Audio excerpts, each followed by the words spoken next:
Well, hi guys. Paul here from PABrewNews.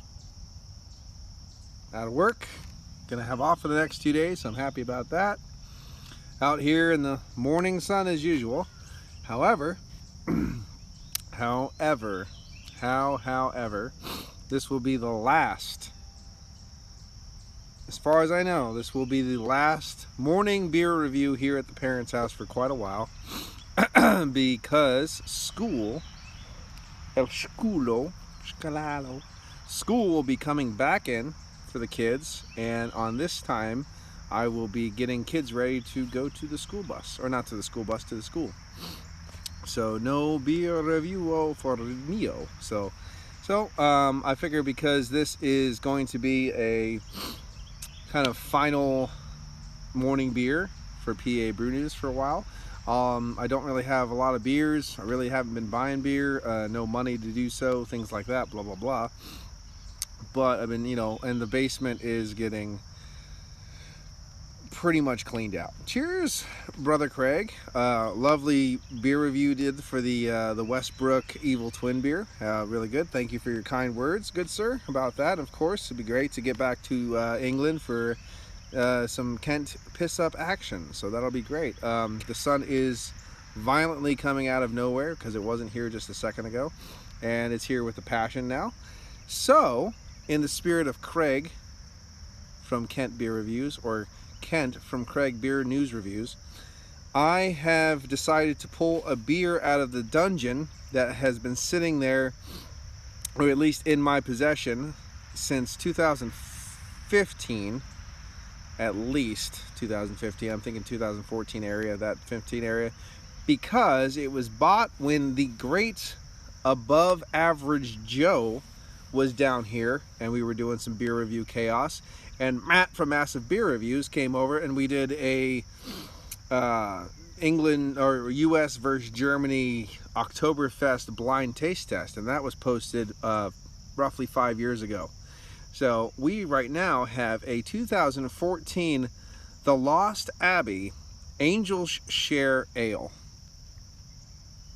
And the great and above average Joe, I know, has told me that I was okay to drink this, but I was saving it for him for quite a long time. Fucking bug. A long time. That bug is just loving me right now. But I was holding it, and honestly, I just don't have any other beer to review. So I figure this might be the last morning beer review for PABrewNews for the year. So I might as well close it out with a really cool beer. So here we go. This is a 12.5% alcohol by volume ale aged in bourbon barrels, and I don't believe it's a stout. It's more like an actual ale, so it's going to be on that kind of crimson ruby hue side, and it's aged in bourbon. So we'll see what I will be reviewing many German beers soon, and I wish I was as well, at least drinking many German beers, because they're very good. So I don't know what this is going to be like. Never saw reviews, never saw anything about it. Like I said, it is at least 5 years old right now. I'm thinking it's a 2014 because it was already sitting on the shelf for quite a long time before we bought it in 5 years ago. So already I'm saying 6 years age at least on this thing. There's no actual date. I looked around, I don't see a date on it. Don't think I see a date anywhere on it, but that's okay.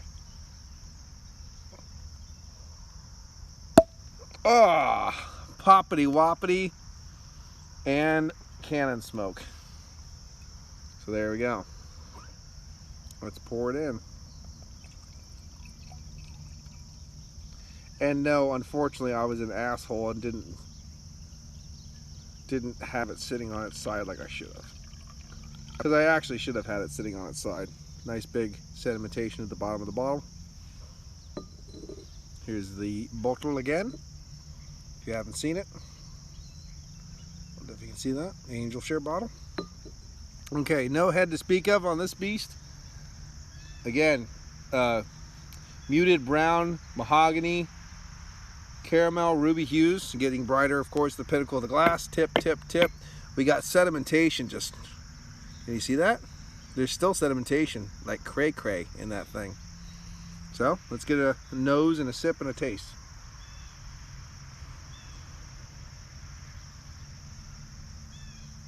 Dark stewed, very dark stewed fruit, burnt toasted caramel toffee, real dark, real like sugarless,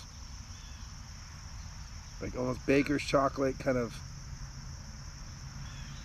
Yeah, kind of like stewed fruits, those raisin kind of quality, but real dark.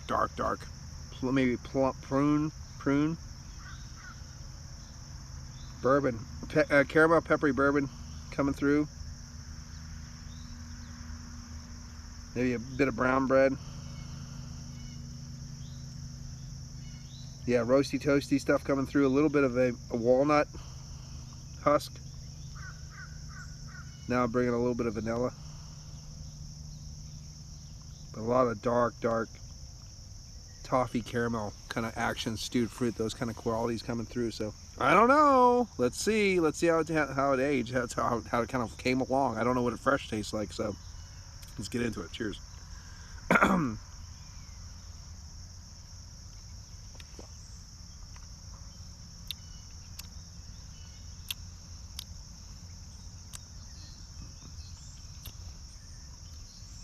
It's not vinegar.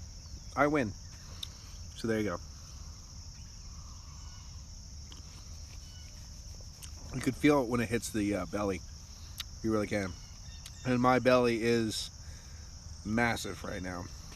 I'm actually the heaviest I've ever been. So I got to get back on the weight loss train ASAP.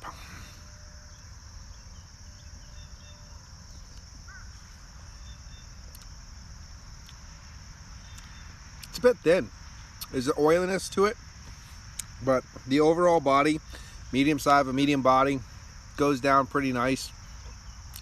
Really, I'm drinking this way faster than a 12.5% beer. Yes, it is a bit thin. Unfortunately, water's down the end.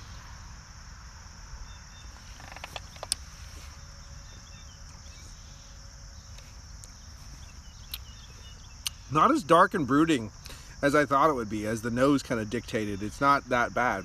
It's light, easy drinking. The caramel peppery bourbon is, I think, has probably dialed back over the years. It's wafting around the palate, no big deal. Got a little bit of a cinnamon almost spice in there for just a second. Kind of reminded me, for just a hint there, of almost smelling those kind of scented pine cones or whatever they have around for, like, not pine cones, but like just that kind of weird allspice cinnamon kind of quality, just kind of wafted through everything just for just a split second, and then died back down. But it reminds me of very autumnal, maybe early Christmassy kind of a vibe. It's not spiced up or anything, but it just kind of had a waft in there of that. Just kind of opened up and then fell back down again.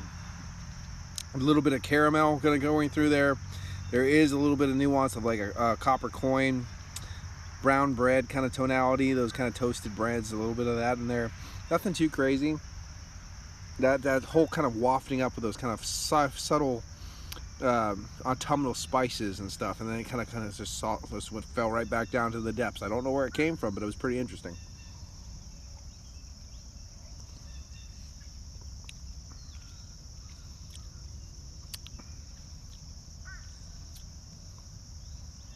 You know what? It's very unassuming. It's very unassuming. It's very easy drinking. The bourbon is there, but it's not in your face anymore. The caramel, like I was expecting thick, rich caramels, savoriness, almost maybe toffee, molasses, crazy fruits, for example, like huge dates, huge raisins, huge kind of figs, those kind of sticky, beautiful things. Especially with the age, it really just did not age well. I would have to assume so. Let's give it a read. Way down in Kentucky and across the pond in Scotland, distillers are age their whiskey for many years in oak barrels. Over time, some whiskeys to loss of evaporation is referred to the spirits as the angel share. Of course, whatever evaporates through the barrel is the angel share. Of course, we know that. Our Angel Share is barrel-aged with burgundy-colored ale infused with copious amounts of dark caramel malt to emphasize the vanilla and oak flavors found in the freshly emptied bourbon barrels. Each batch spent no less than 9 months aging on oak. As with all of our beers, this beer is brewed for sinners and saints alike. So be an angel and share it with a friend or two. Well, fuck you. How about that? I'll be an angel. I'll be a demon. Malt beverage aged in oak barrels. Now, what does this actually say here? Our Angel Share is a barrel-aged burgundy-colored ale infused with copious amounts of dark caramel malt to emphasize the vanilla and oak flavors. There we go. Emphasize emphasize. So it is barrel aged, and they're trying to emphasize the fact that it's barrel aged, I guess. Because I was gonna say like imitate. What are you talking about? No, emphasize. Because it is in there, for sure. It's staying in the glass a little bit with a different kind of tone, but it's not really a crazy beer.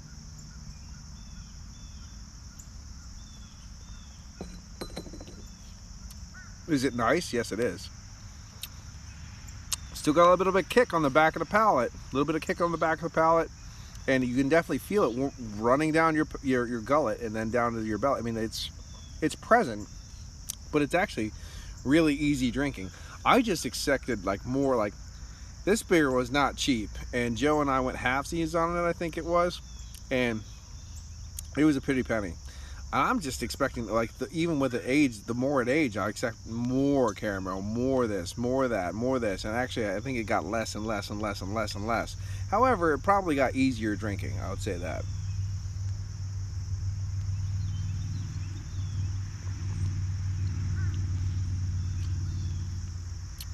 It's just a really easy drinking, high ABV beer that hides itself well because of the age. I don't know, it's one of those ones. I kind of don't want a nice, easy drinking, high ABV beer, even though I like to drink a lot of high ABV beers and I drink fast.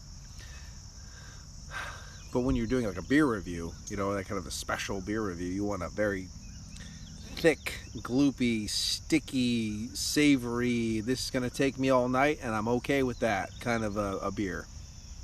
And this is not that kind of beer.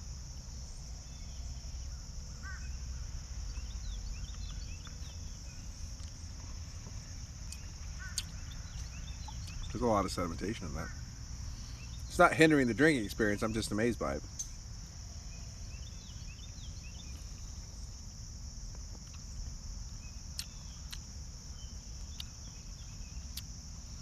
Yeah, most of this is just ethanol, alcohols wafting around the palate still. Not hindering the drinking experience, but just showing it's still there. Hey, look at me. It's kind of bright, wafting around the palate, bringing a little bit of that barrel with it, that caramel peppery bourbon with it, just wafting around the palate, and it's kind of denuding every other palate kind of nuance vibe that this beer probably has. It's probably you know, it's overshadowing a lot of the fruits, a lot of the different kind of caramel, toffee, kind of maple, molasses, kind of brown sugar complexities, because they're really super nuanced. And you know, you kind of get a glimpse of it now and then, but I just, unfortunately, this beer isn't very good compared to the price tag that it holds.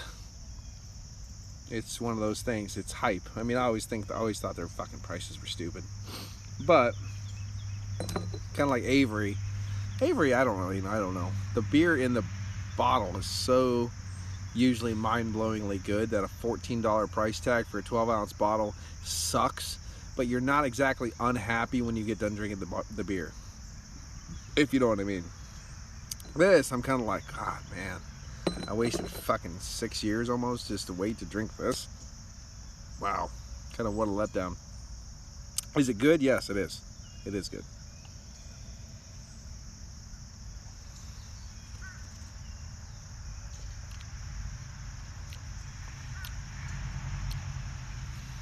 Is it great? No.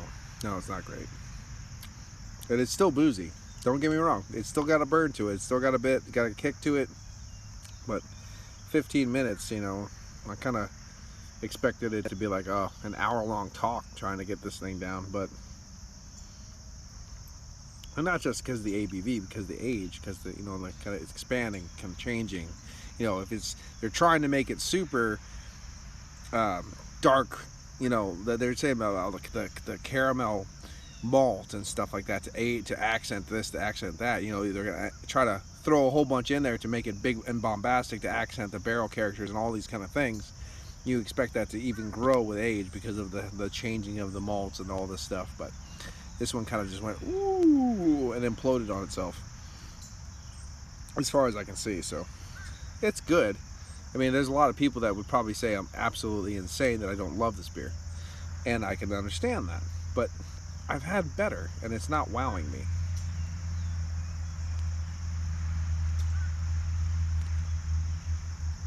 And there it goes.